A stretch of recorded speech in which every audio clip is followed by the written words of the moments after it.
Welcome to SEC Football Live, of course, here on the 440 Sports Network, brought to you by ML Rose. 6 great locations all across Middle Tennessee. If you want good beer and craft burgers, or craft beer and good burgers, I think is what I meant to say on that. It's the holiday season. Seth Emerson joining us here from The Athletic. My name is Braden Gall, of course, deep in the bowels of Stegman Coliseum. Seth, how are you? Good to see you, sir. I'm doing well. Good to see you, Braden. So let's talk a little football here. I know you're covering basketball right now, but let's talk a little football. We got Georgia Notre Dame. This is where we're doing Sugar Bowl interviews, believe it or not, for a couple days. Oh, that's right. Okay, I was like, why? I was like, why are you writing about basketball? No. I walked by for a second, and for a split second, I saw the Georgia basketball team practicing, and that's the most of Georgia basketball I've seen in a year. This is kind of a little bit of a testament to how things are changing and the way things are done. And normally, I would be in New Orleans by now. I would have gotten there the day after Christmas, but we're not going there until Sunday. And then there'll be 2 days of media there and then the game. Georgia doesn't go there until Sunday. Notre Dame doesn't get there until Sunday because of just Notre Dame could be playing 4 games. Georgia could be playing 3 games. They're having everybody with a decelerated timeline.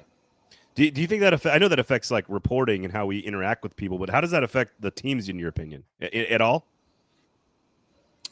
I can't speak for Notre Dame. I mean, I'm sure they have a good indoor facility considering their climate, but Georgia got its indoor facility in 2016, and I think they probably like it. I think they like being at home and some comfort of preparing for it, and It's not like a true road game for both teams because you get there a little earlier, but I think the coaches also probably like it because there's less distractions.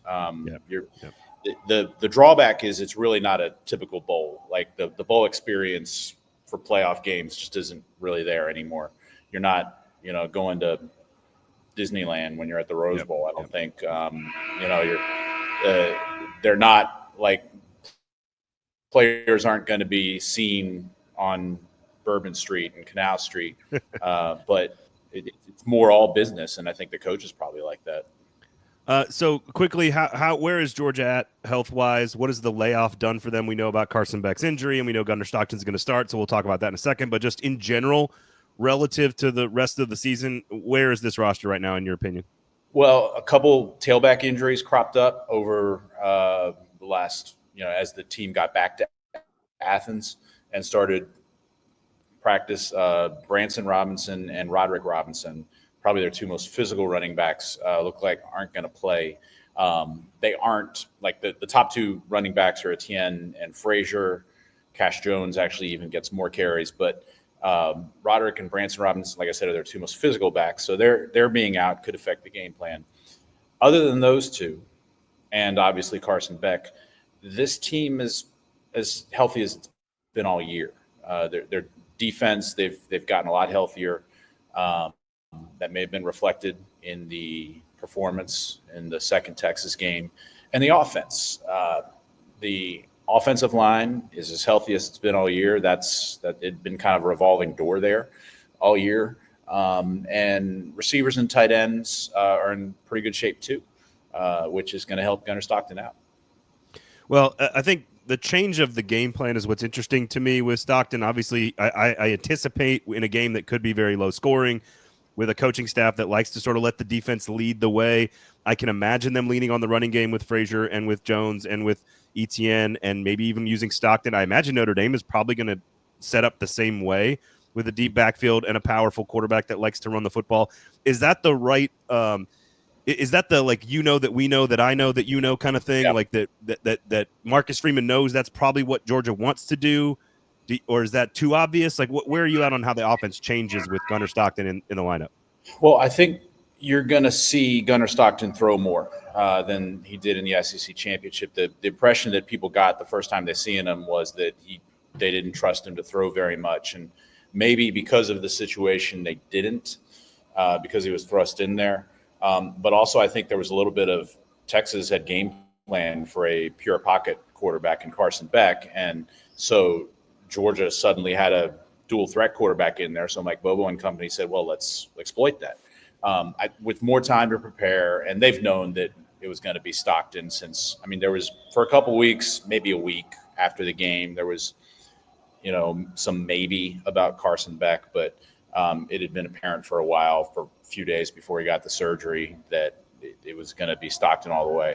So with time to plan for it, I think look, he's more of a passer than he showed in that game, but also, and this was a point that was brought up to me by my friend Heath Klein when I was on his radio show in Atlanta, was Georgia's already down to one quarterback, or it's down to its backup quarterback. And they've got a couple guys that they like in Ryan Puglisi and Jaden Rashada. But do you really want to go to your third? And the more you expose Gunner Stockton to injury, he was able to hold on, the last play he took against Texas. So he's a tough kid. But for that reason, you could see a little bit more traditional pocket throwing rather than more rollouts and design runs. On the other hand, you want to win this game. And the best chance they have is probably Gunner Stockton mixing in a good amount of run. How much does all of the narratives matter in this game? There's a narrative about Notre Dame not having enough athletic talent in space to overcome the Southern power. There's a narrative about Kirby's offense being conservative at times. How much does that actually plays into this? And how much of it is just two really good football teams that don't have a ton of elite weapons on the outside, but are very good inside the tackle box, and they like to play the same type of game? How much of the narratives apply to what we're going to see, and how much is it just sort of happens to be that way this time? I haven't heard the narrative about Kirby being conservative on offense and since Todd Monken got to town. And I think the Notre Dame narrative, you don't hear that down here. I think people in the South and in Georgia who watched, they already went into that game, the Notre Dame-Indiana game, nervous because of Riley Leonard's running ability. But then when they saw the way Notre Dame physically dominated on both sides, they're like, okay, this looks like a Notre Dame team that is much better equipped. Plus, by the way, Georgia may have beaten Notre Dame in 2017 and 2019, but those are really close games. Yeah. So I think there's a little more respect for Notre Dame around here, around Athens. The narrative I wonder about is whether it will be low scoring. I almost wonder whether both coaches go into it saying, well, what if we can do something to jump out to a big lead and force the other team out of its comfort zone? And that would probably behoove Georgia even more because they haven't started fast at all. And all of a sudden, if Georgia starts fast, then the world is their oyster. But they're more used to coming from behind. Yeah. They trailed at halftime against Georgia Tech. They trailed by 14 with 5 minutes left. They trailed at halftime to Texas. If Notre Dame gets up big on Georgia early, then Georgia's just going to be like, we got them right where we want them. But these teams are in a lot of ways pretty almost mirror images of each other. They're both strong along the lines. Both have a running quarterback. Both have good tailbacks. Georgia, more talent on defense and more receivers and tight ends. Is that enough to make a difference? It's going to be interesting to see.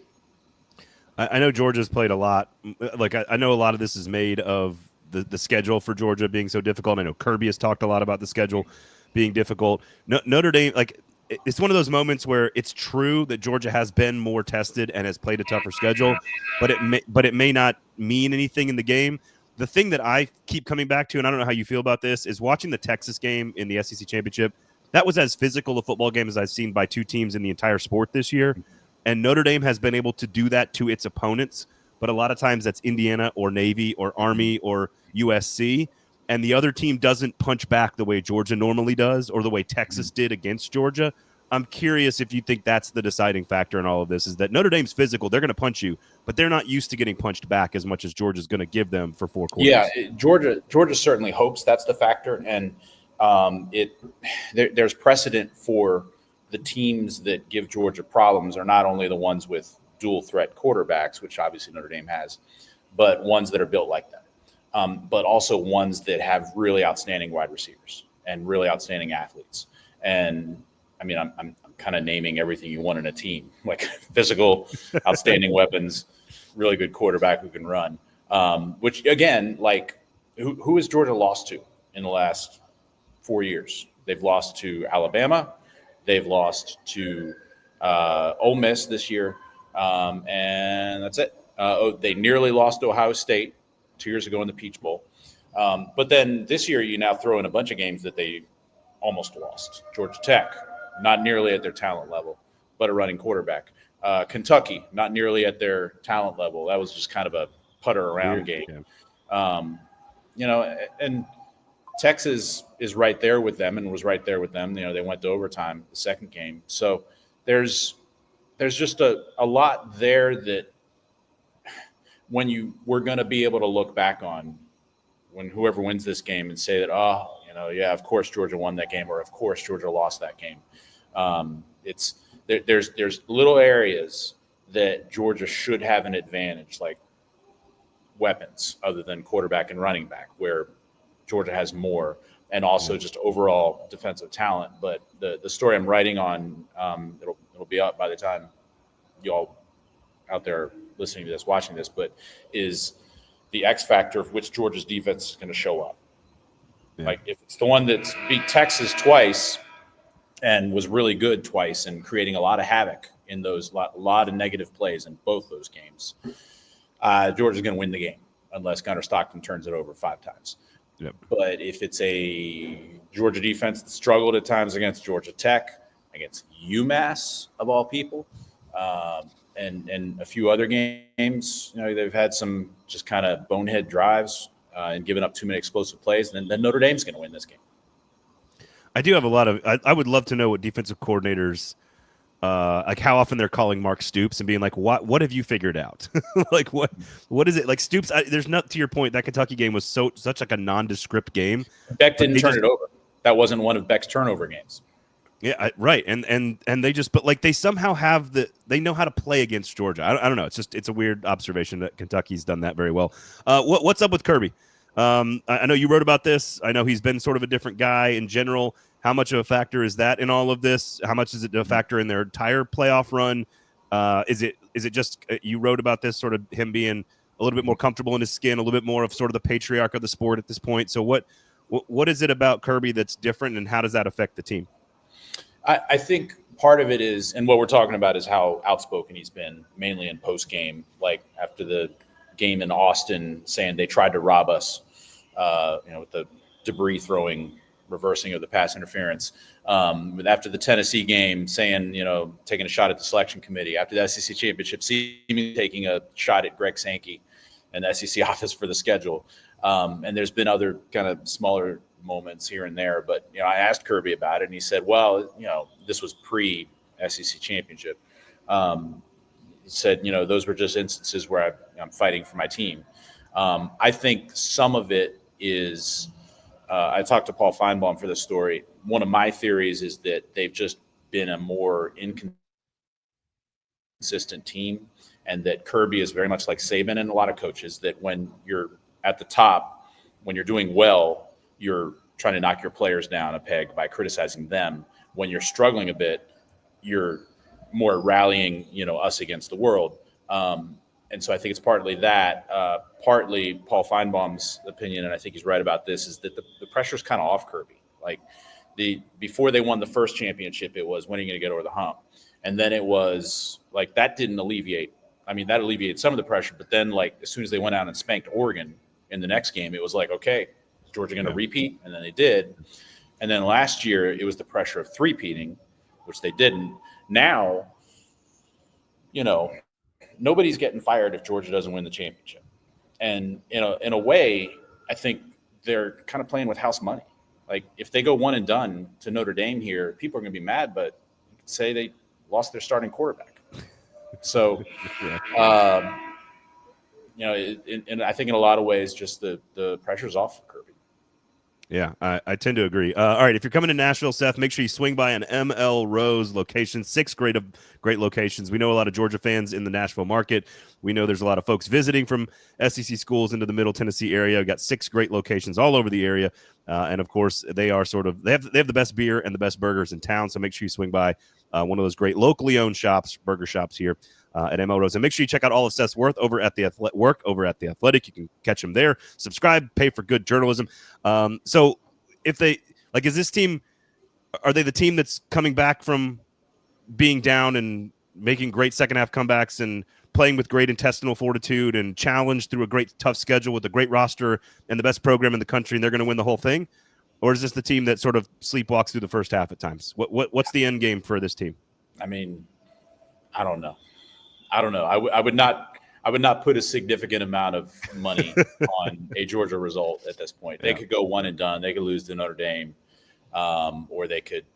And I'd probably be saying that if they were matched up with Boise State or Arizona State in the first round. It's not just I think Notre Dame's a good team, a potential championship team, I guess. But Georgia could beat anybody in this field. They have. They're 4-0 against teams that made the field, 3-0 against teams still in the field. Or no, 2-0. It's Texas is in. But Georgia could lose. Yeah. I mean, they should have lost to Georgia Tech. Almost lost to Kentucky. I don't know.